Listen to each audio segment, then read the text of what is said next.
चलिए बच्चों, हमारा ये लास्ट टॉपिक मतलब लास्ट वीडियो है इस चैप्टर का। और इस पर मैं इस चैप्टर को पूरी तरीके से ख़त्म करूँगा। तो मैं कुछ चीज़ों को रिपीट करना चाह रहा हूँ आप लोगों के लिए कि आपके दिमाग में क्लैरिटी आ जाए एनालिटिकल प्रोसीजर को लेके। ठीक है, अपने को तो पता है कि एनालिटिकल प्रोसीजर में अपन क्या करने वाले हैं। सर, हम लोगों ने पढ़ा था कि हम लोग एनालिटिकल प्रोसीजर में जो भी चीज़ें रूटीन चेकिंग में नहीं आती है, जो भी मिस स्टेटमेंट्स है, मैनिपुलेशन है, रूटीन चेकिंग में हमें नहीं मिलता है। हम एनालिटिकल प्रोसीजर में उस फाइनेंशियल इंफॉर्मेशन का इवैल्यूएशन करते हैं और उस फाइनेंशियल इंफॉर्मेशन को एनालिसिस करेंगे कुछ वेरिएबल्स के बीच में रिलेशनशिप बना के। और वो रिलेशनशिप होगी रीजनेबल और प्रोपाबल, है ना। मतलब वो रिलेशनशिप वैलिड होगी, लॉजिकल होगी, है ना। और ऐसा करने पर अगर हमें कोई अनयूजुअल फ्लक्चुएशन या अनयूजुअल रिलेशनशिप या इनकंसिस्टेंसी दिखती है या कोई डिफरेंस दिखता है, हमारी एक्सपेक्टेशन एज एन ऑडिटर, हमारी एक्सपेक्टेशन और जो एक्चुअल अमाउंट आया उसमें कोई सिग्निफिकेंट अमाउंट में डिफरेंस दिखता है ना। तो हम लोग फिर कुछ एनालिटिकल टेक्निक्स को यूज करेंगे उसमें से स्टेटमेंट को फाइंड आउट करने के लिए। Trend analysis, ratio analysis, reasonable test and structure modelling. और ये जो कंपैरिजन हम लोग करने वाले हैं, ये जो रिलेशनशिप्स के बीच में, है ना, ये प्रायर पीरियड को लेके होगा, एंटिसिपेटेड रिजल्ट्स को लेके होगा और सिमिलर इंडस्ट्री में होगा। ठीक है, और ये हमको मदद करेगा कि ऑडिट का क्या इम्प्लीकेशन हो सकता है। ऐसे मुद्दे हमको मिलेंगे जो ऑडिट पे हमको इफेक्ट क्रिएट करेंगे कि फिर हमें ऑडिट को किस तरफ ले आना है, किस दिशा में ले आना है। ठीक है, क्लियर है। ये हमारा बेसिक था। अब हम लोग आ रहे हैं इस चैप्टर के एक इंपॉर्टेंट पोर्शन पर, and that important portion is known as techniques available in substantive analytical procedure. देखिए, एनालिटिकल प्रोसीजर क्या करता है, एनालाइज करता है ना। किसको? फाइनेंशियल इंफॉर्मेशन को। कैसे? बोलो। By making plausible relationship. ठीक है, प्लॉजिबल रिलेशनशिप किसके बीच में रिलेशनशिप बनाता है बेटे? Financial data and non financial data के बीच में। उससे हमको क्या मिलता है, वो करने के बाद हमें क्या मिलता है? एक सब्सटेंस मिलता है, मतलब एक ठोस, एक कंक्लूसिव एविडेंस मिलता है मिस स्टेटमेंट को लेके। That is why analytical procedures are used. तो इसकी कुछ टेक्निक्स है जो हम लोग पढ़ने वाले हैं। सबसे पहले तो आप इस लाइन को समझें। बोलता है कि सब्सटेंटिव एनालिटिकल प्रोसीजर हम तभी डिजाइन करेंगे जब हमारे पास में रिलायबल डेटा अवेलेबल होगा। डेटा नहीं होगा तो कंपैरिजन कैसे करेंगे? हमारी ऑडिट टीम को एक्सपीरियंस होगा उस एनालिटिकल प्रोसीजर को यूज करने का, और वो इतने क्रिएटिव होंगे कि वो रिलेशनशिप को डेवलप कर पाए। ये एक इंपॉर्टेंट ऑब्जेक्टिव का क्वेश्चन आ गया। ठीक है भाई, मेरे पास डेटा ही नहीं है प्रीवियस ईयर का, करंट ईयर का, तो मैं कैसे स्टैब्लिश करूँ ना relationships between financial data and non financial data. That is why ये तभी सक्सेसफुल हो पाएगा when you have the reliable data, when your audit team has the experience and creativity. Clear है। अब आ जाओ आप लोग सबसे पहली टेक्निक में। सबसे पहली टेक्निक क्या करने वाली है? Trend analysis. क्या है ट्रेंड एनालिसिस? क्या करने बेटा, मैंने यहाँ पर एक ट्रेंड बनाया हूँ कि हमारा बिजनेस यूनिट्स है, मतलब हमारा ये बिजनेस है जो हर साल ग्रो करता है। हर साल के साथ में क्या होता है, हमारा ट्रांसपोर्टेशन के जो एक्सपेंसेस है वो भी ग्रो करते हैं। जैसे जैसे आपकी बिजनेस यूनिट्स बढ़ेगी, आपका सेल्स बढ़ेगा, ठीक है, आपके ट्रांसपोर्टेशन एक्सपेंसेस भी ग्रो करेंगे। तो अगर आप देखेंगे तो मैंने इनके बीच में एक डायरेक्ट रिलेशनशिप बनाया है कि भाई बिजनेस ग्रो हो रहा है तो हमारा ट्रांसपोर्टेशन एक्सपेंस भी ग्रो हो रहा है। तो ये ट्रेंड लाइन है, दोनों चीजें बढ़ रही है ना साथ में। देख रहे हैं आप लोग? गानों पे ध्यान मत देना जो चल रहे हैं पीछे। तो ये एक रिलेशनशिप डेवलप हुई। अब ठीक है, क्लियर है। ये रिलेशनशिप हुई अभी 1 साल के लिए डेवलप हुई या ये कंटिन्यूअसली चल रही है प्रायर पीरियड से? सर, ये जब से बिज़नेस चालू हुआ तब से चल रही है। तो पहले तो रिलेशनशिप डेवलप हुई और दूसरी ये रिलेशनशिप क्या है, कंसिस्टेंसी के साथ आगे बढ़ रही है। और ये दोनों मिला के एक ट्रेंड बनता है ना। ट्रेंड एनालिसिस होता है कि भाई ये आगे कहाँ जाएगा। क्लियर है? ये आपको बनाना है अपनी कॉपी में। अब ऐसा नहीं है कि ये ट्रेंड चेंज नहीं हो सकता, it could have been change अगर कोई अनअवॉइडेबल सर्कमस्टांसेस आते हैं, कोई कॉम्पिटिटर आ जाता है, सरकार के कोई कठोर कानून आ जाते हैं जिससे बिजनेस पे फर्क पड़े, ठीक है, कोई नेचुरल डिजास्टर आ जाए, है ना, लाइक अब जैसे ट्रांसपोर्टेशन कॉस्ट है तो जो हो सकता है वो और ज्यादा बढ़ जाए, may be like petrol diesel के प्राइसेस बढ़ने से।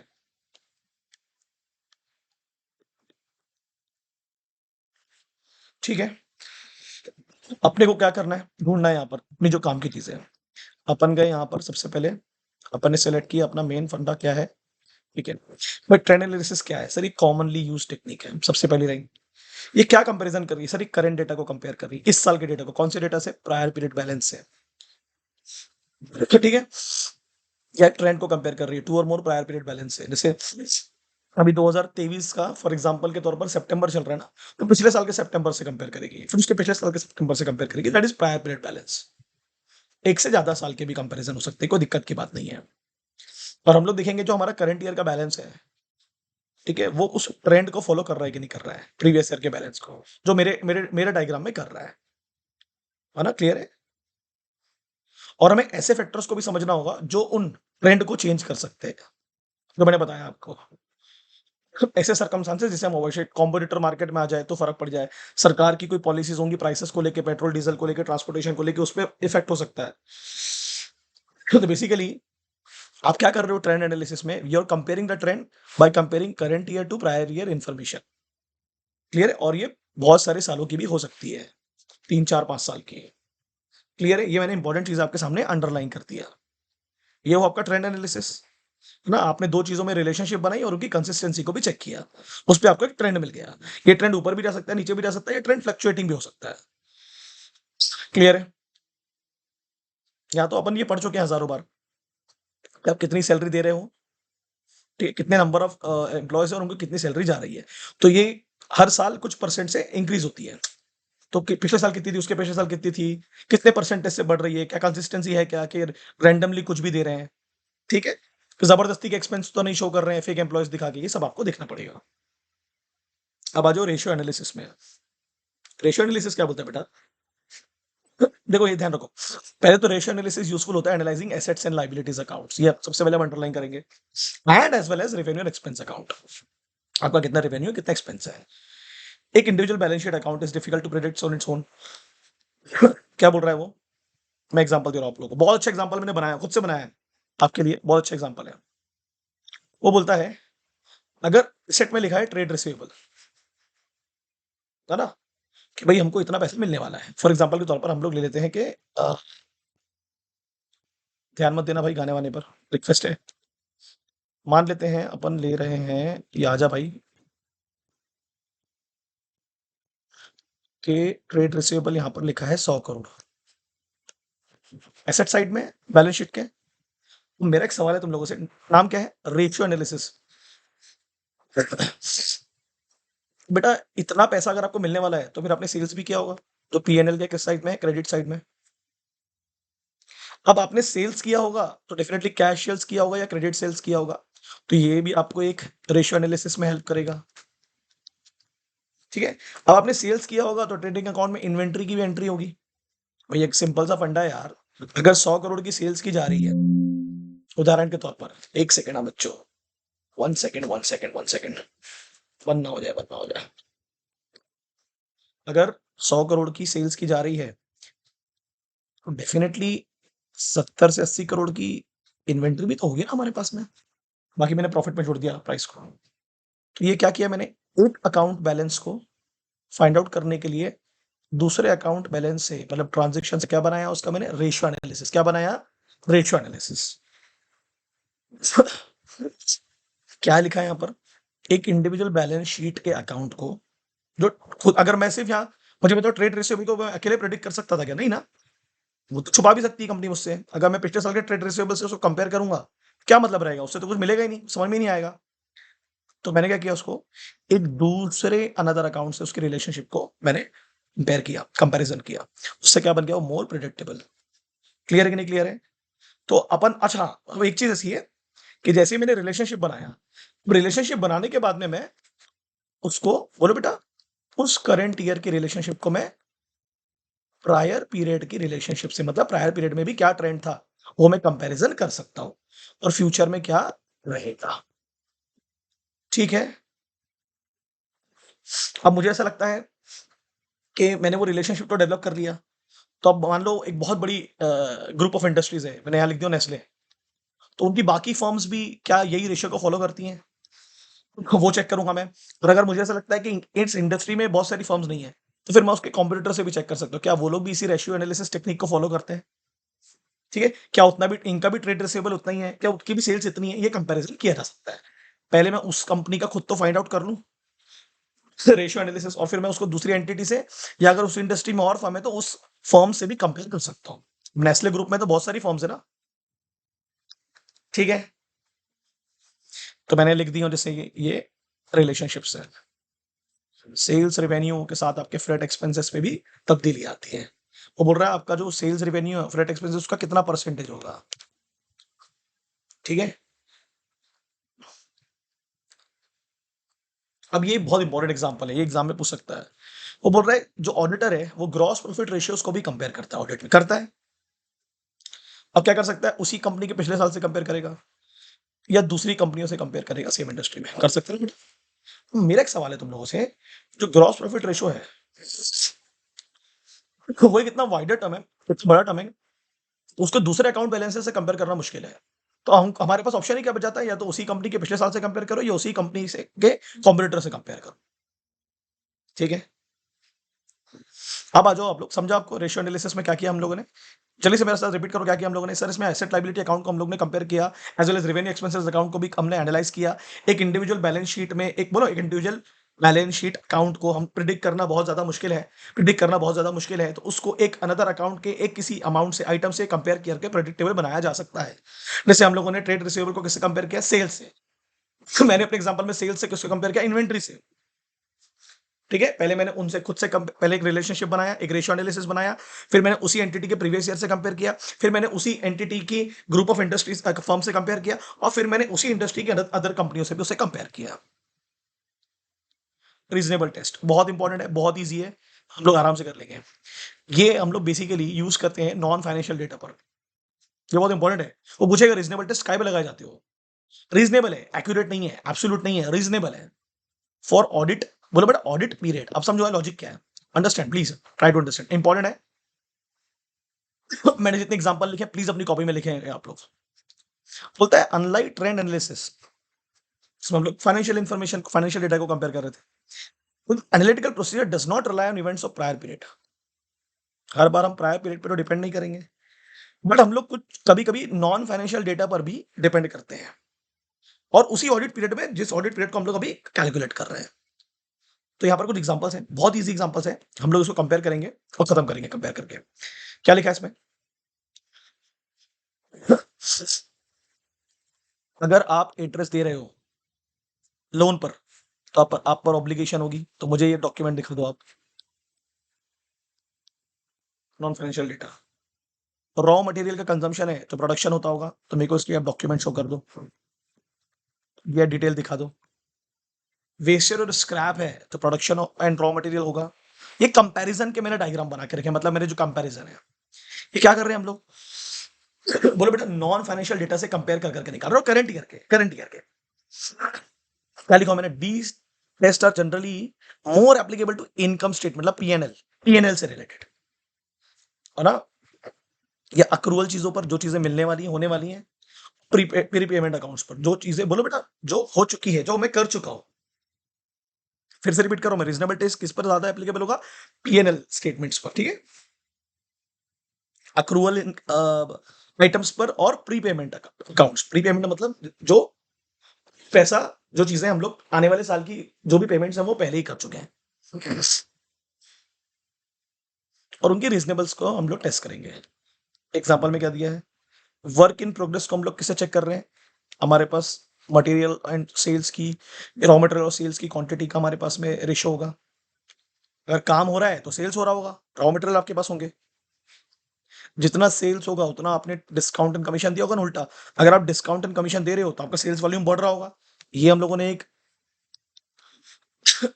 रीजनेबिलिटी देख ली, ठीक है। और रेंटल रेवेन्यू कैसे बढ़ेंगे? जितनी ऑक्यूपेंसी होगी प्रेमाइसेस की, है ना। क्लियर है कि नहीं क्लियर है? जिस जगह को आपने रेंट पे दिया है, फॉर एग्जांपल 10 रूम है, तो अगर 10 के 10 रूम ऑक्यूपाई हैं मतलब रेंटल रेवेन्यू बढ़ेगा। तो ये हम लोग क्या कर रहे हैं, नॉन फाइनेंशियल डेटा, इसको कंपैरिजन में ला रहे हैं। और कौन से ईयर में? करंट ईयर में। कौन से ईयर में? करंट ईयर में। क्लियर है कि भाव जल्दी बोलो। और सिर्फ और ध्यान रखना, एसेट लाइबिलिटी वाले साइड में जा ही नहीं रहा हूं मैं, बैलेंस शीट पे जा नहीं रहा हूं, इनकम स्टेटमेंट पीएनएल की बात करता है वो। ये जितनी भी चीजें आप देख रहे होंगे सब लोग पीएनएल से रिलेटेड है। स्ट्रक्चर मॉडलिंग बहुत ईजी है भाई। A modeling tool construct a statistical model from financial और non-financial data prior accounting period से कंपेयर करने के लिए और to predict current account balance. ठीक है, पिछले साल के नॉन फाइनेंशियल और डेटा और फाइनेंशियल डेटा को बोलो एनालाइज करो और उससे करंट अकाउंट बैलेंस को आप लोग करंट अकाउंट बैलेंस को क्या कर सकते हो, प्रिडिक्ट कर सकते हो। ओके, पूछ सकता है कौन सी मेथड कहाँ यूज होती है, तो आप लोगों को आना चाहिए। ओके, अरे बोलो भाई। ओके, और ये थोड़ी सी ऐसी मेथड है स्ट्रक्चर मॉडलिंग जो रेयरली यूज की जा सकती है ना। बेसिकली ऑडिटर पर डिपेंड है ये यूज करना है कि नहीं करना है। लीनियर रिग्रेशन आप लोगों ने पढ़ा होगा, है ना, कि लीनियर रिग्रेशन क्या होता है। क्या होता है लीनियर रिग्रेशन? अगर कोई पूछेगा तो क्या बताओगे आप लोग? हाँ, कि प्रिडिक्ट की जाती है इसमें values, predict the values of variables. Variables मतलब वो वेरिएबल आइटम जो चेंज हो रहे हैं based on the value of another variable. Another variable, दो वेरिएबल के बीच में एक रिलेशनशिप होगा, उसे कैलकुलेट किया जाएगा। इसका तो डायग्राम हम लोगों ने शायद कई बार देखा है, बनाया है। ये होती है लाइन ऑफ रिग्रेशन और ये बहुत सारे आपको वेरिएबल्स दिखेंगे आसपास में। इन एक वेरिएबल को दूसरे वेरिएबल से कंपेयर कर कर प्रिडिक्ट किया जाएगा। ठीक है, ओके, है ना। यहाँ पर आ जाते हैं डिपेंडेंट वेरिएबल और यहाँ पर आ जाते हैं इंडिपेंडेंट वेरिएबल जो किसी पे डिपेंड नहीं है।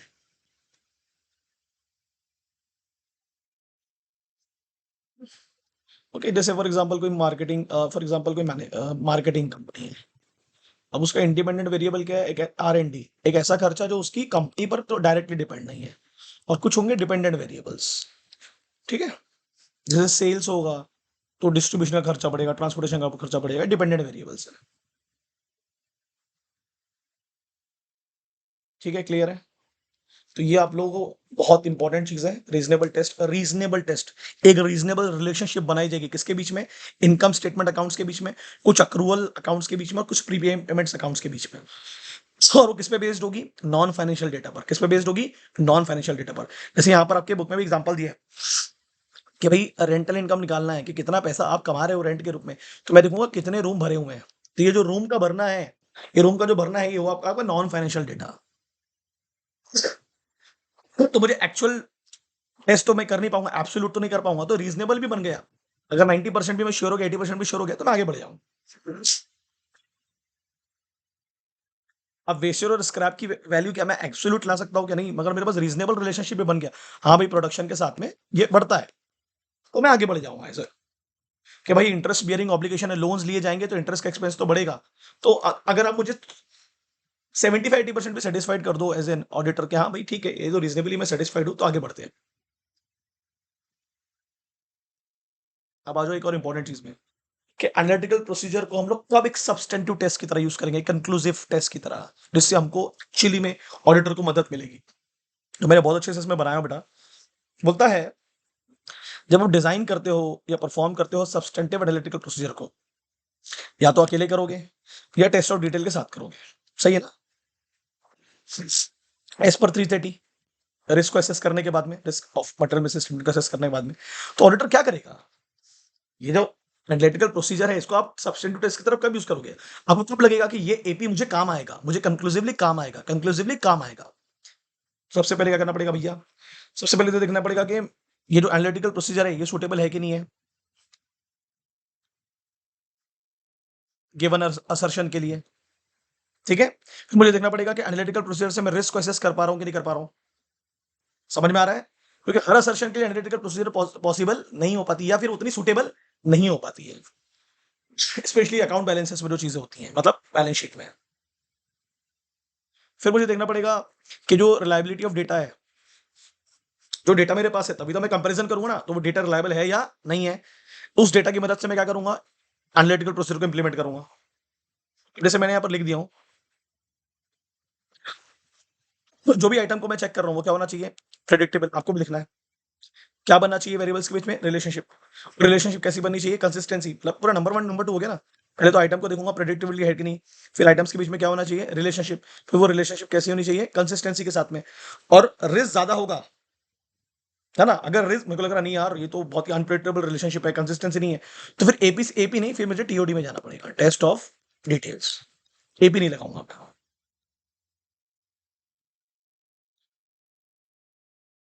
ठीक है, तो नेक्स्ट पॉइंट क्या बोल रहा है कि आपको डेटा की रिलायबिलिटी चेक करनी पड़ेगी। ठीक है, किस ना, from which the auditor expectation of, जो भी आपने रिकॉर्डिंग अमाउंट्स है या आपके रेशियो है जो आपने डेवलप किया एज एन ऑडिटर, तो उसका सोर्स देखना पड़ेगा जो भी आपके पास है, तो वो सोर्स क्या होता है? फिर मैंने बहुत अच्छे से लिख दिया रिलायबिलिटी में, आपको लिखना है। ऑडिटर अपनी एक्सपेक्टेशन लगाएगा किसको लेके? अमाउंट्स को लेके और रेशियो को लेके। फिर ऑडिटर अपनी एक्सपेक्टेशन को आपको प्रूफ करने के लिए देखेगा कि जो डेटा मुझे एंटिटी दे रही है उसका सोर्स क्या है। तो इंटरनल होता है और एक्सटर्नल होता है। एक्सटर्नल है वो मोर रिलायबल होगा, आपको तो पता है। फिर मैं उस जो सोर्स से जो इन्फॉर्मेशन मिली उसको क्या करूंगा? मैं कंपैरिजन करूंगा। कंपैरिजन के बाद करने के बाद मैं क्या देखूंगा? Nature of assertion. कि भाई नेचर ऑफ असर्शन क्या है भाई? एग्जिस्टेंस है, ऑकरेंस है, वैल्यूएशन है, मेजरमेंट है, समझ रहे हो, है ना? फाइनेंशियल ट्रांजेक्शन में या अकाउंट बैलेंसेस में nature of assertion is very very important.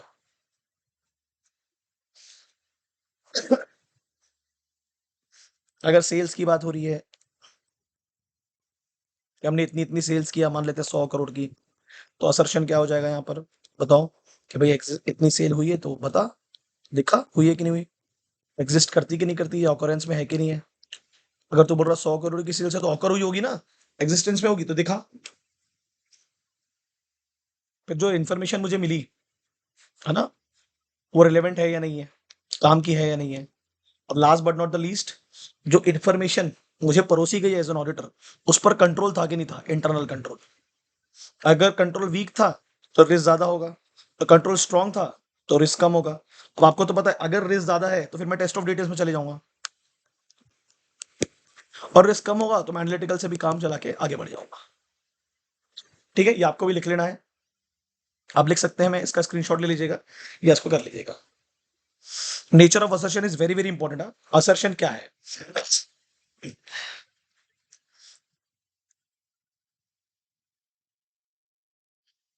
ये पूरे पैराग्राफ को मैंने डिसइंटीग्रेट कर दिया पूरा।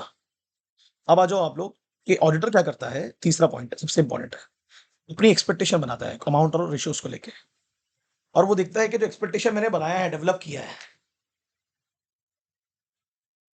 वो सफिशिएंट है या नहीं है to identify the misstatement. है ना, मैंने एक एक्सपेक्टेशन बनाया कि भाई इस साल फॉर एग्जांपल सैलरी दी गई 2 लाख रुपए, ठीक है, तो अगले साल मैं एक्सपेक्ट करता हूँ कि 4 लाख होगी, क्योंकि उसके पहले 1 लाख थी, है ना, या 3 लाख 4 लाख होगी, नहीं, ठीक है, बोले 200% के रेशियो से बढ़ रही है सैलरी हर साल, तो मैं अपनी एक उम्मीद लगाऊंगा। और मुझे ये देखना है कि मेरी एक्सपेक्टेशन इतनी इंपॉर्टेंट है या इतनी रिलेवेंट है कि नहीं, कि जो मुझे मिस स्टेटमेंट को आइडेंटिफाई करने में मदद करे। जैसे मैंने यहाँ पर कुछ एग्जाम्पल दिए हैं। क्या एग्जाम्पल्स है? बोलो जल्दी बोलो। Sales, inventory, sales, bill receivable, trade receivable, cash sales हुई है, अमाउंट इन हैंड और अमाउंट इन बैंक। ओके, तो अपन एक एक्सपेक्टेशन लगाते हैं, फिर देखते हैं वो एक्सपेक्टेशन सफिशिएंटली प्रिसाइजली आइडेंटिफाई कर पाएगी कि नहीं कर पाएगी। किसको? मिस स्टेटमेंट को, इंडिविजुअली और एग्रीगेटली विद अदर मिस स्टेटमेंट। या तो वो इस मिस स्टेटमेंट अकेला होगा या बाकी असर्शन से रिलेटेड होगा, बाकी आइटम से रिलेटेड होगा ना। और क्या जो मैंने एक्सपेक्टेशन लगाया हूं मिस स्टेटमेंट को लेके, बोलो, तो फाइनेंशियल स्टेटमेंट को मिस स्टेट करेगा कि नहीं करेगा? कभी कभी क्या होता है कि आप एक्सपेक्टेशन लगाते हैं, अब एक्सपेक्टेशन आपने लगाया था फॉर एग्जाम्पल के तौर पर, ध्यान देना कि भाई इस साल 2 लाख की सैलरी दे रहे हैं, तो अगले साल शायद 4 लाख की होगी। अब वो 4,20,000 हो गई, तो ये क्या बहुत ज्यादा हो गई क्या? क्या आपकी एक्सपेक्टेशन से बहुत ज्यादा सिग्निफिकेंट अमाउंट का चेंज आएगा? नहीं ना। तो इसको आप रीजनेबली सेटिस्फाइड हो जाओगे। नेक्स्ट क्या है? अगर आपको ऐसा लगता है, determine the amount of any difference of, आपने जो रिकॉर्डिंग अमाउंट्स थे और जो आपकी एक्सपेक्टेशन थी, अगर उनमें कोई डिफरेंस आया और वो डिफरेंस क्या है? टॉलरेबल है। जो मैंने आपको एग्जांपल दिया ऊपर, 4,20,000 का, तो आपको क्या लगेगा कि भाई विदाउट, मुझे एक्सेप्ट कर लेना चाहिए उसको विदाउट एनी फर्दर इन्वेस्टिगेशन, आगे जाने की जरूरत नहीं है। और जब आपको लगता है आगे जाने की जरूरत नहीं है, तो यहाँ पर ए भी लग जाएगा, क्योंकि अगर आगे जाना पड़ेगा तो फिर आपको टीओडी पे जाना पड़ेगा, टेस्ट ऑफ डिटेल्स। कंपैरिजन से बात बन जाएगी यहाँ पर। तो क्वेश्चन क्या आएगा तुम लोगों को कि एनालिटिकल प्रोसीजर को आप कब एक कंक्लूसिव, एक ठोस टेस्ट की तरह यूज करोगे? तो आंसर क्या होगा सर? सबसे पहले डिपेंड करेगा कि एनालिटिकल प्रोसीजर सूटेबल होगी कि नहीं होगी उस जगह पर, और वो कब सूटेबल होगी। अब देखिए, अगर आइटम प्रेडिक्टेबल है तो सूटेबल है, रिलेशनशिप है तो सूटेबल है, कंसिस्टेंसी है तो सूटेबल है। बट अगर आइटम प्रेडिक्टेबल नहीं है, रिलेशनशिप नहीं है और वो कंसिस्टेंसी के साथ नहीं है और रिस्क ज्यादा है, तो फिर वहां टीओडी में जाएंगे हम लोग। दूसरा क्या बोल रहा है? Reliability of data set. Reliability is very very important, है ना।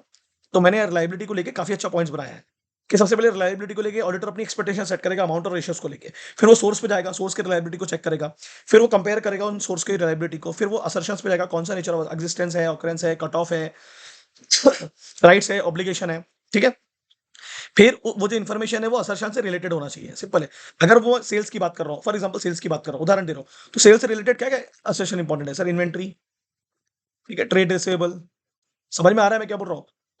कैश इन बैंक, बॉस, ये सब चीजें रिलेटेड है। ओके, प्रीमियम, प्रीमियम को कोई लेना देना नहीं सर, छोड़ो ना उसको, कहां पर उसको आप रिलेशनशिप डेवलप कर रहे हो। तो उस असर्शन से रिलेटेड जितने भी आइटम होंगे उसके बीच में हमको एक रिलेवेंस तय करना पड़ेगा कि वो काम क्या है कि नहीं किया है।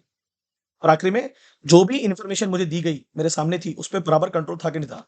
अगर कंट्रोल नहीं था प्रिपरेशन करते टाइम, तो फिर रिस्क ज्यादा होगा, तो मैं टीओडी में जाऊंगा। और कंट्रोल अगर स्ट्रांग था तो रिस्क कम होगा और मैं एपी यूज कर लूंगा। फिर मैं एक एज एन ऑडिटर एक एक्सपेक्टेशन लगाऊंगा, जो भी अमाउंट रिकॉर्ड होंगे, जो भी रेशियोज बनाए गए हैं, है ना, पीएनएल में और बैलेंस शीट में, और मैं देखूंगा मेरी जो एक्सपेक्टेशन है, मैंने उम्मीद लगाया कि ये गड़बड़ हो सकती है, तो वो एक्सपेक्टेशन जो है वो इतनी इंपॉर्टेंट होनी चाहिए कि मैं मिस स्टेटमेंट को आइडेंटिफाई कर पाऊं, इंडिविजुअली और एग्रीगेटली, विद अदर मिस स्टेटमेंट, ठीक है। और जो अमाउंट ऑफ डिफरेंस, मतलब जो रिकॉर्डिंग अमाउंट है और जो एक्सपेक्टेड वैल्यूज थी, उसमें जो डिफरेंस है वो टॉलरेबल होगा, तो कोई दिक्कत की बात नहीं है, फिर मुझे इन्वेस्टिगेशन में जाने की जरूरत नहीं है, क्योंकि वो एक्सेप्टेबल है ना। ठीक है, मेरा डिजायर्ड लेवल ऑफ एश्योरेंस हो जाएगा ना, जो मैं सोच रहा था उसी के हिसाब से हो गया। वैल्यू ऑफ एश्योरेंस या लेवल ऑफ एश्योरेंस, क्लियर है? अरे बोलो यार।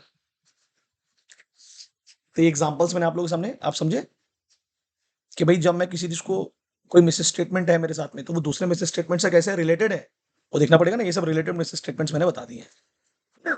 यहाँ गड़बड़ मिली तो यहाँ मिलेगी, यहाँ मिली तो यहाँ मिलेगी, यहाँ मिली तो यहाँ मिलेगी, ये रेशियो बन गया एक। समझा? ये इंपॉर्टेंट है, बहुत ज्यादा इंपॉर्टेंट है, आपको क्वेश्चन पूछ सकता है, आपको 330 को भी इसमें कोट करना पड़ेगा। नेक्स्ट क्या है? Suitability of particular analytical procedure for given assertions. अब बहुत सारे असर्शन होते हैं हमारे सामने, तो हर असर्शन पर एनालिटिकल प्रोसीजर क्या उतनी ही सक्सेसफुल इंप्लीमेंट होगी? नहीं, क्योंकि बहुत सारे असर्शन ऐसे होते हैं जो इतने डीप होते हैं कि उसमें बहुत अंदर जाना पड़ेगा आपको। कुछ असर्शन ऐसे होते हैं जिसको हम ऊपर से भी चेक करके आगे बढ़ सकते हैं। तो क्या बोल रहा है वो? ऐसे असर्शन जो लार्ज ट्रांजेक्शन्स में है, वो इजिली प्रिडिक्टेबल होंगे। मैंने एग्जांपल में क्या देता हूं, ग्रॉस प्रॉफिट और सेल्स, ये बड़े असर्शंस होते हैं। जीपी रेशो, इस साल का, पिछले साल का, आने वाले साल का आप आसानी से प्रिडिक्ट कर सकते हो, क्योंकि एक ट्रेंड लाइन को शो करते हैं ना।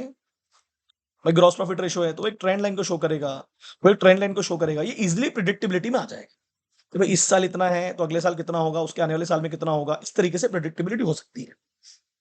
क्लियर हुआ? लार्ज ट्रांज़ैक्शंस में, वॉल्यूम ऑफ ट्रांज़ैक्शन में ईज़िली प्रेडिक्टेबल है। छोटे-छोटे जो ट्रांज़ैक्शंस होते हैं, वहाँ प्रेडिक्टेबिलिटी नहीं होती क्योंकि वो काफ़ी अनसर्टेन होते हैं। फिर क्या बोल रहा है? जो भी प्लान कर रहे हो एनालिटिकल प्रोसीजर, वो आपकी एक्सपेक्टेशन पर बेस्ड होगी एज़ एन ऑडिटर। वो एक्सपेक्टेशन किसके बीच में बनी है? डेटा के बीच में। और वो एक्सपेक्टेशन क्या बनाती है? एक रिलेशनशिप बनाती है फाइनेंशियल, नॉन फाइनेंशियल डेटा पर। वो रिलेशनशिप क्या होनी चाहिए? कंटिन्यू होनी चाहिए। अपन पढ़ चुके हैं यार, रिकॉर्डिंग अमाउंट और रेशियोज़ के बीच की रिलेशनशिप का एक्सपेक्टेशन बनाएगा कौन? ऑडिटर। कि ऐसा होना चाहिए। फिर इस रिलेशनशिप को वो क्या करेगा? बोलो, बोलो, बोलो, है ना? कंपेयर करेगा और फिर वो देखेगा रिलेशनशिप कंटिन्यू है या नहीं है। Okay, clear? जैसे भी सेल्स बढ़ रही है तो ग्रॉस प्रॉफिट भी बढ़ेगा, है ना? सेल्स बढ़ रही है तो ग्रॉस प्रॉफिट भी बढ़ना चाहिए आपका। तो वो उम्मीद लगा लेगा ऑडिटर की अगर 2022 में इतना था तो 23 में इतना होगा, 24 में इतना होगा, है ना? और ये दोनों के बीच में क्या है? एक रिलेशनशिप है जो हर साल कंटिन्यू रहती है। सिंपल है, रिलायबिलिटी बढ़ जाएगी।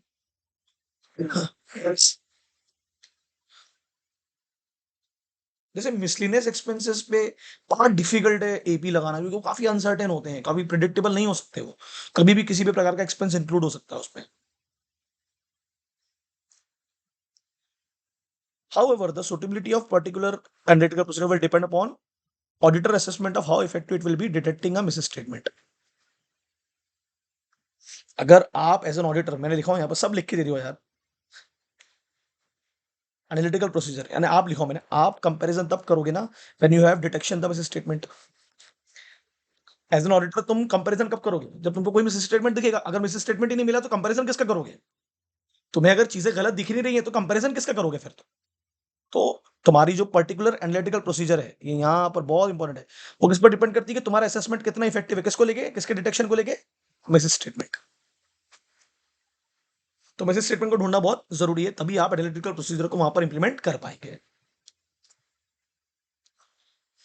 और ऐसा मिस स्टेटमेंट ढूंढना है जो फाइनेंशियल स्टेटमेंट को इंपैक्ट करे। ठीक है? और लास्ट पॉइंट क्या लिखा बेटा? In some cases, even an unsophisticated predictive models may be effective as an analytical procedure. What is unsophisticated? ऐसे predictive model जो आपको एग्जैक्ट रेशियो, एग्जैक्ट वैल्यू तो नहीं दिखाएंगे, कुछ तो डिफरेंस, जैसे लिखा ना, लिटिल डिफरेंस तो रहेगा। वो एक्सपेक्टेड भी रहेगा और वो एक्सेप्टेड भी रहेगा।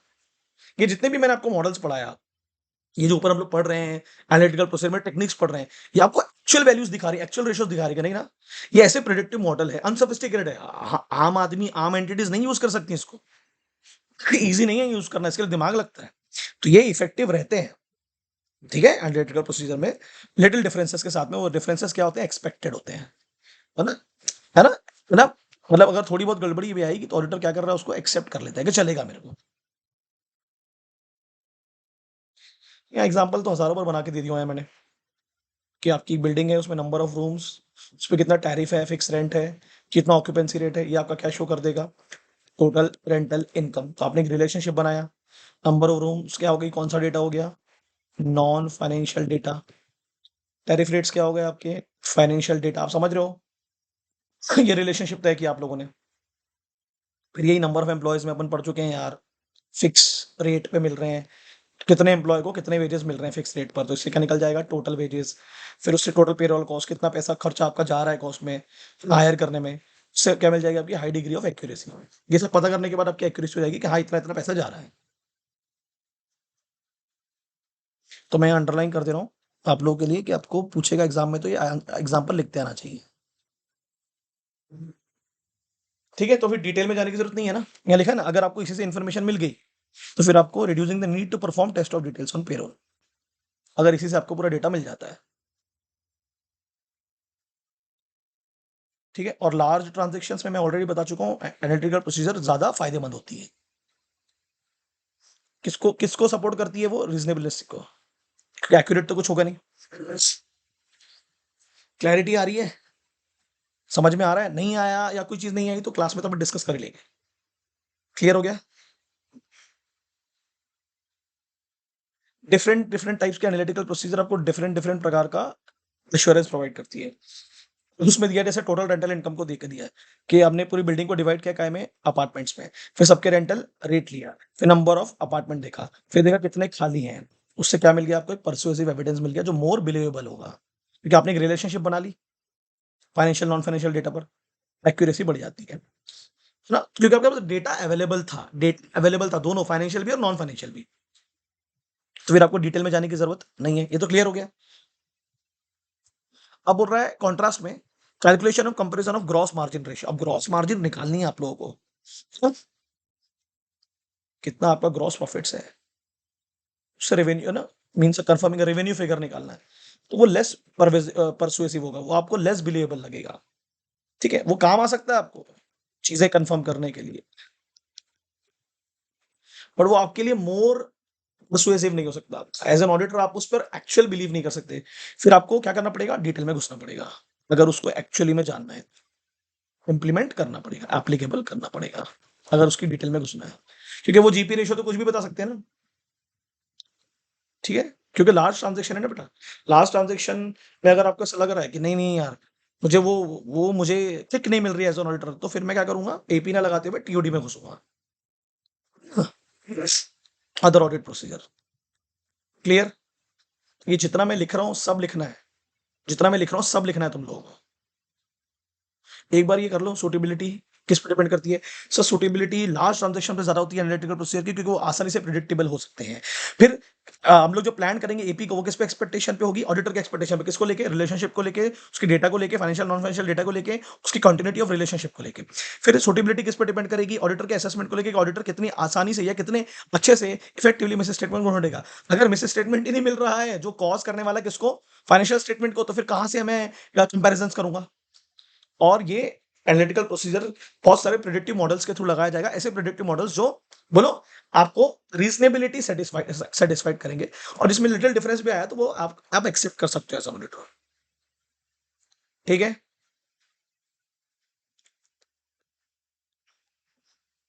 ये भी पढ़ लिए थे हम लोगों ने कि जो कौन सी सब्सटेंटिव एनालिटिकल प्रोसीजर लगाना है, ये डिपेंड करता है कौन सा असर्शन है,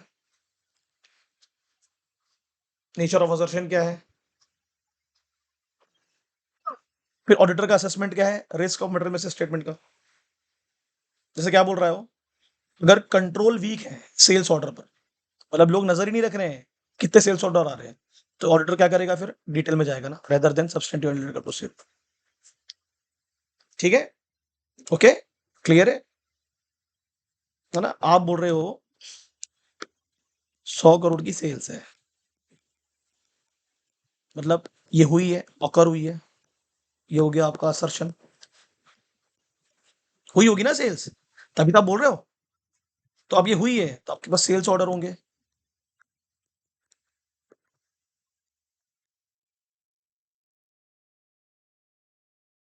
मेरा एक सवाल है, मुझे पता चला सेल्स ऑर्डर पर कंट्रोल क्या है, वीक है, तो एनालिटिकल प्रोसीजर से काम चल जाएगा कि टीओडी में घुसना पड़ेगा, टीओडी लगाना पड़ेगा। सिंपल है। Nature of assertion is very very important. ठीक है, तो बोलता है कई ऐसे असर्शन होते हैं और जिस पर आप टेस्ट ऑफ डिटेल के साथ साथ सब्सटेंटिव एनालिटिकल प्रोसीजर भी लगा देते हो सेम असर्शन पर। जैसे मैंने यहाँ एग्जांपल सब बना के रखे कि एक असर्शन है जिसपे आपने टीओडी भी लगाया और एनालिटिकल प्रोसीजर भी लगाया, है ना। जैसे यहाँ पर आपके इसमें एग्जांपल दिया है अकाउंट रिसीवेबल को लेके, बैलेंस। तो ऑडिटर क्या करेगा, may apply analytical procedure to an ageing of customers account. अब देखो एजिंग ऑफ कस्टमर अकाउंट क्या होता है, बोलता है टीओडी तो करूंगा ही, घुसूंगा ही मैं अकाउंट रिसीवेबल के पूरी टेस्ट ऑफ डिटेल्स में, तो मैं जाने ही वाला हूँ कितना पैसा मिलने वाला है, अगर आप उनके नाम पर बिल बना होगा, बैंक में जाऊंगा, हर जगह चेक करूंगा, हर चीज चेक करूंगा। तो मैंने यहाँ लिख दिया, एजिंग का मतलब होता है आउटस्टैंडिंग बैलेंस ऑफ कस्टमर, जो कस्टमर पे पैसा बाकी है ना, और कितने समय से बाकी है। कब की बात बोल रहा है, आफ्टर ड्यू डेट। जैसे फॉर एग्जांपल 2 महीने का बिल होगा ना, तो 2 महीने खत्म हो गए, तो 2 महीने के बाद कितना टाइम हो गया भाई। ठीक है, ये एजिंग होती है, कितना पुराना हो गया वो कस्टमर। क्लियर है, तो अपन कंपैरिजन कर सकते हैं कि जो एजिंग है ये हर साल होती है, क्या ये पिछले साल भी होती थी, क्या आप इतना समय देते हो हर साल, तो वो तो मैं कर ही रहा हूँ, एपी तो लगा ही रहा हूँ, साथ में मैं डिटेल में भी जाऊंगा कि अगर पैसा आता है तो कितना आता है भाई, कैश रिसिप्ट्स, रिसीवेबल कितने कलेक्ट होते हैं हर साल। क्योंकि एजिंग का मतलब तो ये हो रहा है ना कि वो नहीं दे पा रहे हैं और वो पुराना होते जा रहा है।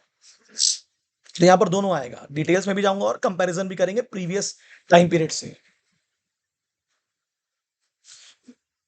और एक और चीज, अगर आपके अब मुझे डिटेल में जाने के बाद में क्या पता चला कि भाई पैसा तो आ ही नहीं रहा है, डिटेल में जाने के बाद पता चला पैसा तो आ ही नहीं रहा, तो मैं कंपैरिजन भी कर लूंगा कि पिछले साल भी ऐसा होता था कि नहीं होता था। तो ऐसी जगहों पर अपन क्या लगा लेंगे, दोनों। ठीक है, समझ में आया? अब आ जाओ लोग रिलायबिलिटी ऑफ डेटा पर। ये पूरा एक पूरा सेक्शन है, मैंने यहीं कहीं खत्म कर दिया उसको।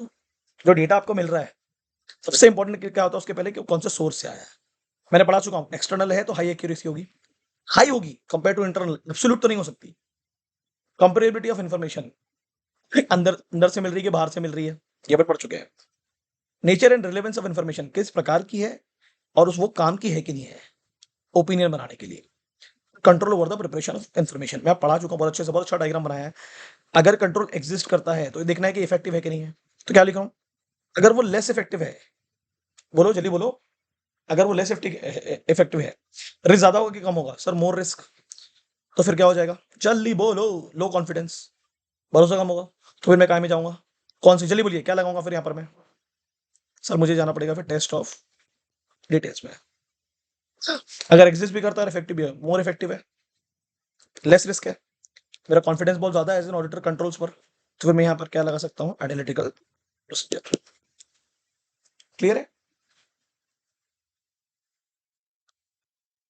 फटाफट पढ़ लो, source of information is very very important.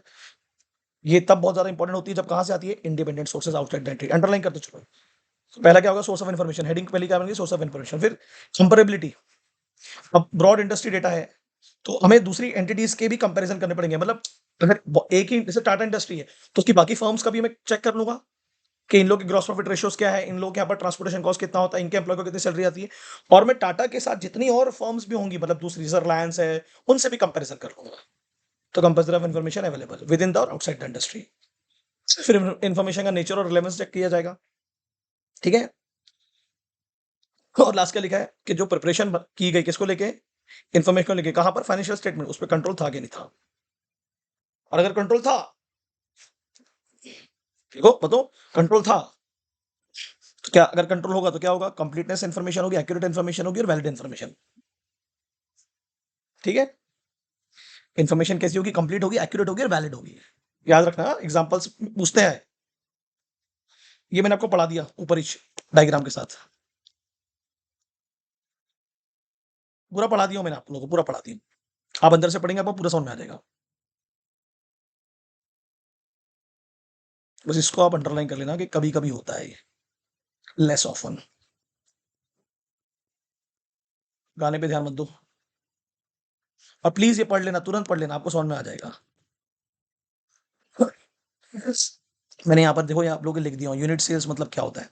मैंने एग्जांपल को पूरा शॉर्ट करके बता दिया है, मगर एग्जांपल पढ़ना। यूनिट सेल्स मतलब total sales of a product in a given period, कि उस 3 महीने में, 6 महीने में, 9 महीने में, 12 महीने में उस प्रोडक्ट की कितनी सेल्स हुई। तो उसको क्या करूंगा मैं, जल्दी बोलो, उसका प्राइस देखूंगा कितने पर बेचा गया और उस प्रोडक्ट पर कितना प्रॉफिट आया। क्लियर है? ये होता है आपका किसका मतलब, यूनिट सेल्स का मतलब।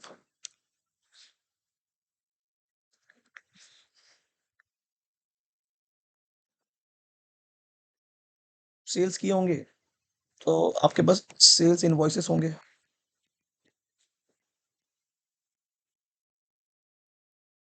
सेल्स इनवॉइसेस होंगे तो डेफिनेटली उस पर कंट्रोल्स होंगे। अब कंट्रोल्स का आपको पता है, कंट्रोल्स अगर वीक होंगे तो मुझे टीओडी में घुसना पड़ेगा, कंट्रोल्स अगर स्ट्रांग होंगे तो मैं एपीसी भी बात बन जाएगी। ठीक है, तो हर इंफॉर्मेशन पे आपको सब्सटेंटिव एनालिटिकल प्रोसीजर लगाने की जरूरत नहीं है। कोई इन्फॉर्मेशन रिलेवेंट है या नहीं है ये देखना पड़ेगा। 500 बता रहा है आपको कि रिक्वायरमेंट है कि नहीं है, और आपको गाइड कर रहा है कि ऑडिट प्रोसीजर लगाना है कि नहीं लगाना है, काय पर, उस इन्फॉर्मेशन पर जो क्यों किसके लिए यूज किया to be use for substantive procedure. तो टीओडी लगाने के लिए लगाना है वो आपको डिपेंड करता है। हर किसी पर डिटेल्स में जाने की जरूरत नहीं है, उसको ऊपर ऊपर से कंपेयर करके चेक करके भी निकला जा सकता है। क्लियर? अरे बोलो यार, ये सब चीजें बहुत इजी हैं यार, मैं जो आपको पढ़ा रहा हूँ। अभी ऊपर अपन ने ये सब पॉइंट पढ़े थे ना, उसी को नीचे पढ़ रहा है। बोलते इवैल्यूएशन ऑफ जो मैंने एक्सपेक्टेशन लगाया था एज एन ऑडिटर, वो सफिशिएंटली प्रिसाइज है कि नहीं, मतलब वो काम की है कि नहीं है, वो मुझे मटेरियल मिस स्टेटमेंट को ढूंढने में मदद करेगी कि नहीं करेगी। सबसे पहले क्या बोल रहा है, जो भी मैं एक्सपेक्टेड रिजल्ट्स, मतलब जो उम्मीद लगा रहा हूं मैं, उसकी कितनी एक्यूरेसी है ना। ठीक है, क्या बोल रहा है वो, the accuracy with which the expected results of substantive predicted.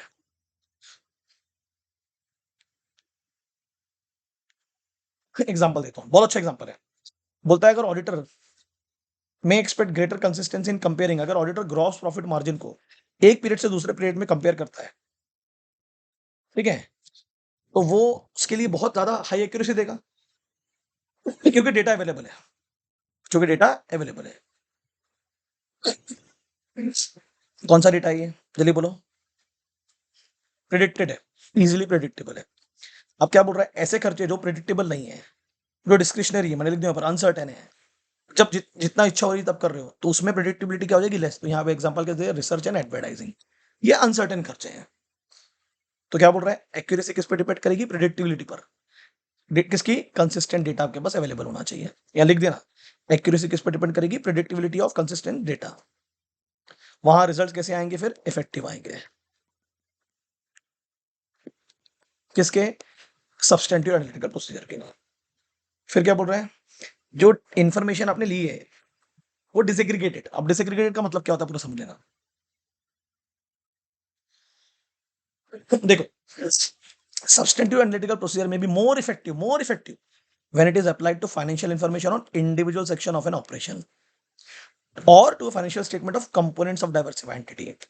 एक एंटिटी है जो मल्टीपल ब्रांचेस है उसकी, तो अलग अलग ब्रांच पर अलग अलग लगाएंगे ना हम लोग।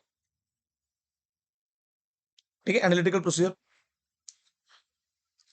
Production department, sales department, marketing department, example दे रहा हूं आप लोगों में, और फाइनेंस डिपार्टमेंट, सब पे अलग अलग लगाएंगे तो इजी होगा। सबको डिसइंटीग्रेट कर देते हैं, सबकी अलग अलग इन्फॉर्मेशन, अलग अलग एनालिटिकल प्रोसीजर लगाएंगे, तो जो डेटा मिलेगा वो बेटर होगा, है ना। Individual section of an operation और financial statement of components, of components मतलब क्या होता है बेटा, ब्रांचेस। बोले नेस्ले की सेल्स कितनी है, बोले 1000 करोड़ की है, तो देखना पड़ेगा ना कितनी मैगी से आई है, कितनी किटकैट से आई है, कितनी नेस्ले पाउडर से आई है। तो ये डिसएग्रीगेट करना जरूरी है। ठीक है, मतलब डिवाइड करना जरूरी है, वो आपके लिए ज्यादा आसान होगा, ज्यादा इफेक्टिव होगा। ठीक है, एज ए होल करने से बेटर है कि उसे डिसएग्रीगेट कर दो। और availability of information, both financial and non financial, दोनों आपके लिए इंपॉर्टेंट है, जो अपन 1000 बार पढ़ चुके हैं एम्प्लॉयज और वेजेस को लेकर। तो क्या क्या हो गया, क्या बोल रहा है, evaluation of whether the expectation is sufficiently precise. बोलो किस पे डिपेंड करती है, एक्यूरेसी पर, किसकी, बोलो प्रेडिक्टेड, बोलो कौन सी डेटा की बात कर रहा है वो, कंसिस्टेंट डेटा। प्रेडिक्टेबल कब होगा, जब वो एक्यूरेट होगा। फिर से रिपीट कर रहा हूं, डेटा प्रेडिक्टेबल कब होगा, जब वो एक्यूरेट होगा। इन्फॉर्मेशन बेटर कब होगी आप लोग के लिए, जब वो डिसएग्रीगेटेड होगी, डिवाइडेड होगी। और इन्फॉर्मेशन आपकी अवेलेबल होना चाहिए किस फॉर्म में, फाइनेंशियल और नॉन फाइनेंशियल दोनों फॉर्म में। तब आपकी एक्सपेक्टेशन प्रिसाइज मानी जाएगी, जब आपकी एक्सपेक्टेशन प्रिसाइज मानी जाएगी। ये अपन पढ़ चुके हैं, अमाउंट ऑफ डिफरेंस, जो मैंने उम्मीद किया था और जो एक्चुअली में रिकॉर्ड किया गया, उसके बीच में क्या डिफरेंस है। एक होता है एक्सेप्टेबल डिफरेंस, टॉलरेबल। अगर एक्सेप्टेबल डिफरेंस होगा तो मेरा डिजायर्ड लेवल ऑफ एश्योरेंस क्या होगा, ज्यादा होगा। और अगर एक्सेप्टेबल डिफरेंस से ज्यादा हो गया, जैसे मैंने आप लोगों को बताया था कि मैंने रिस्क को एसेस किया और वो ज्यादा निकल गया। जैसे मैंने बोला था यार 2 लाख की सैलरी है इस साल, तो 4 की होगी अगले साल, एक एक्सपेक्टेशन लगाया मैंने, अब ये 10 लाख की आ गई। तो मैं बोलूंगा ना भाई, फेक एम्प्लॉय से, डमी एम्प्लॉय से खर्चा कहां से बढ़ रहा है इतना। तो मेरी जो उम्मीद थी उससे ऊपर चले गए रिकॉर्डेड अमाउंट्स। मेरी उम्मीद 4 लाख की थी, एक्सपेक्टेशन रिकॉर्डेड अमाउंट कितना, 10 लाख का, 6 लाख का डिफरेंस आ गया। तो मेरा जो रिस्क है वो ज्यादा हो जाएगा, तो मेरा डिजायर्ड लेवल ऑफ एश्योरेंस क्या हो जाएगा, कम। मेरा भरोसा कम हो जाएगा ना। मेरा टॉलरेबल जो रेट था वो भी क्या हो जाएगा, कम हो जाएगा। बिकॉज द अमाउंट एक्सेप्टेंस, बोलो, because the amount acceptance without investigation is also low. जो मैंने उम्मीद लगाया था कि इस अमाउंट पर मैं इन्वेस्टिगेशन नहीं करूंगा, वो काफी लो आया है, काफी लो आया है। तो फिर कहाँ घुसना पड़ेगा इसमें, क्या लगाना पड़ेगा, जल्दी बोलो। मेरी उम्मीदों से बहुत आगे चले गए लोग। मेरी उम्मीद 4 लाख की थी, 10 लाख पे चले गए। तो मेरा टॉलरेबल रेट भी इन्होंने एक्सीड कर दिया, मेरा डिजायर्ड लेवल ऑफ एश्योरेंस को भी कम कर दिया, मेरा रिस्क भी हाई हो गया। बोलो कौन सी प्रोसीजर आएगी? चलिए बोलो, टेस्ट ऑफ डिटेल्स। ये आपको पूरा आ जाएगा और ये इस पे ऑब्जेक्टिव आता है। मैं गारंटी दूं आपको समझ में आ जाएगा ये, आप जैसे ही पढ़ोगे। जो मैं अंडरलाइन कर रहा हूँ प्लीज आप भी करेंगे, इट्स ए रिक्वेस्ट। मटेरियलिटी का मतलब होता है कितनी सिग्निफिकेंट है वो इन्फॉर्मेशन, यानी इंपॉर्टेंट है। ठीक है, ओके, क्लियर,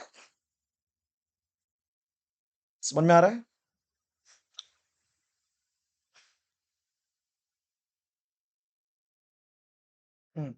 मैं 9th वाला पढ़ा रहा हूँ पहले आप लोगों को। चलो ये वाला पढ़ाए थे, investigation result of analytical procedure. 520 क्या बोल रहा है कि भाई हम लोगों ने किसको आइडेंटिफाई किया? फ्लक्चुएशंस को। किसको? रिलेशनशिप को, जो कैसी थी? इनकंसिस्टेंसी। किससे? अदर रिलेवेंट इन्फॉर्मेशन से या एक्सपेक्टेड वैल्यू से थी। तो ऑडिटर क्या करेगा फिर? उसको लग रहा है यार मैंने सब कुछ तो चेक कर लिया, टीओडी भी कर लिया, एपी भी लगा लिया, सब कुछ कर लिया, अब मैं क्या करूं? आपको क्वेश्चन पूछ सकता है क्या करेगा? तो वो मैनेजमेंट से इंक्वायरी करेगा, उनसे अप्रोप्रिएट एविडेंस लेगा, मैनेजमेंट के रिस्पॉन्स को रिकॉर्ड करेगा कि जो मैं एक्सपेक्ट कर रहा हूँ वैसा है या उससे कम है या उससे ज्यादा है। समझ में आ रहा है? ओके। तो audit evidence relevant to management response. तो पहले मैं क्या देखूंगा? उनके रिस्पॉन्स को देखूंगा, मैंने जो सवाल पूछे उसके जवाब मिले कि नहीं मिले। उसके बाद में ये, मगर सवाल कैसे पूछूंगा? जब मैं एंटिटी को समझूंगा, उसके एनवायरमेंट को समझूंगा कि वहां पर कैसा एनवायरमेंट है, वहां कैसा काम होता है, वहां किस अकाउंटिंग सिस्टम को फॉलो किया जाता है, वहां पर कंट्रोल्स है कि नहीं है ना? और अदर ऑडिट एविडेंस जो मुझे लगेंगे during the course of audit, वो सब मुझे देखने पड़ेंगे। जब मैं ऑडिट कर रहा था तो मुझे वो एविडेंस मिले होंगे ना, वो भी मुझे ऐड करने पड़ेंगे। तो इंक्वायरी किस पे डिपेंड करती है?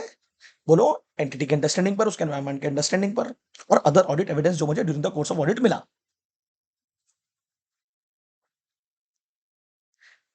परफॉर्मिंग अदर ऑडिट, अगर मैं सेटिस्फाइड नहीं हुआ इंक्वायरी से तो फिर I will perform other audit procedures. Clear कि नहीं क्लियर है? उन्होंने जो एक्सप्लेनेशन देना था वो नहीं दे पाए, अनेबल बोल रहा है ना, जो मैं एक्सपेक्ट कर रहा था। ठीक है, या जो उन्होंने एक्सप्लेनेशन दिया वो एडुकेट नहीं था, तो फिर मैं क्या लगाऊंगा? Other audit procedure. डिटेल में जाना पड़ेगा या कुछ और करना पड़ेगा फिर, जिससे मुझे ऑडिट एविडेंस मिले। फिर मुझे बाहर जाना पड़ेगा एंटिटी के। इंपॉर्टेंट है ये भी, बोलना मत, ये कोट करना पड़ेगा अगर आपको पूछेगा तो। And last but not the least, analytical procedure that assist when performing an overall conclusion. ये आप लोगों को है नहीं, ये फाइनल लेवल पे, बट फिर भी मैंने लिख दिया।